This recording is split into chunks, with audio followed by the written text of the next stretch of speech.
So when we drew the basic walls above, we used some default walls which had very little description. Now I would like to make a few changes to those walls. For the interior wall, we will just change the dimension. The exterior wall, we will change the composition of the wall, so we define its structure somewhat. So let's first start with the interior wall. We'll go here and select the interior wall, and you see the basic description. So the first thing we're going to do is we're going to go here to this button called Edit Type. So I'm going to click here on Rename, and I'm going to call this Arch Interior 4 5/8.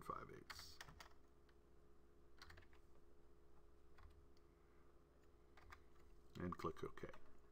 Now that is just changing the name.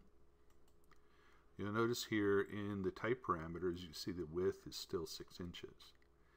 So we have to change this width here where it says Structure. So we click here on Edit. And I'm going to keep this simple for now. I'll just go here and change the thickness to 4 5/8. Okay, so once we clicked on OK there, we come back to our main type properties dialog, and you can see here that the width has been changed to 4 5/8. So when we click on OK now, this will apply it to our model. And you can see the walls have adjusted. So, and you could see back in the properties that that wall is no longer called a default exterior wall, and each one of these also has followed along. So let's move on here, and this time we're going to change not only the width but also the composition of an exterior wall. So we're going to select the exterior wall, click on Edit Type, and once again, always a good idea,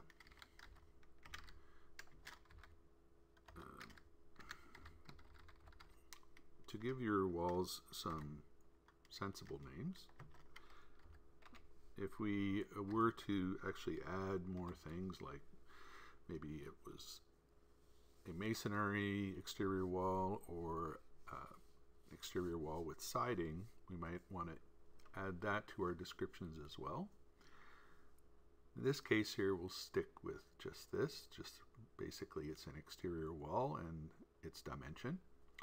We'll click on OK, and once again you'll notice that there's nothing changed in terms of the actual composition. We have to do that in this Edit Assembly dialog box.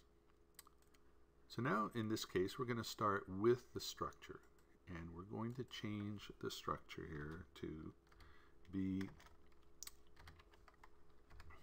a typical nominal dimension for 2 by 6.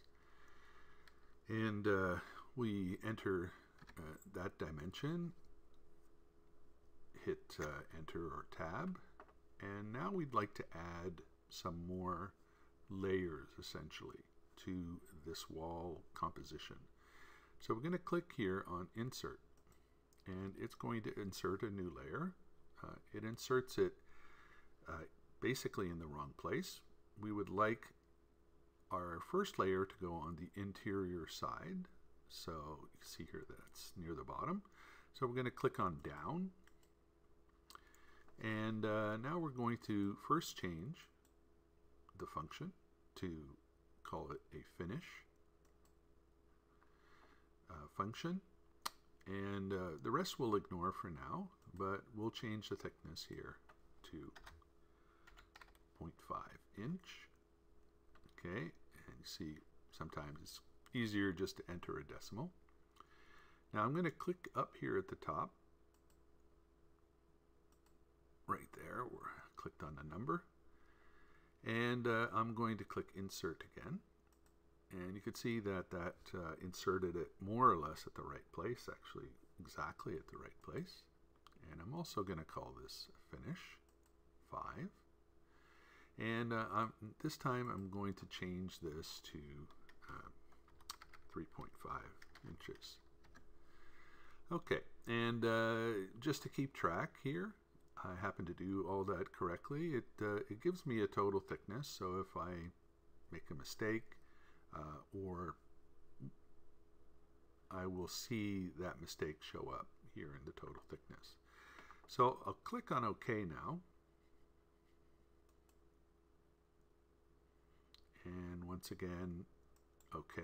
And you can see here how the thickness has changed.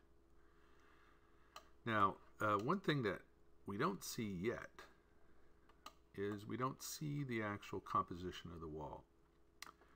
So what we need to do so that we do actually see lines that represent the composition of the wall is here, go down to the bottom into display and click where it says detail level.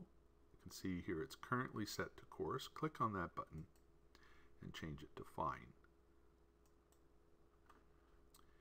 And you can see now we have a few lines which show these various elements.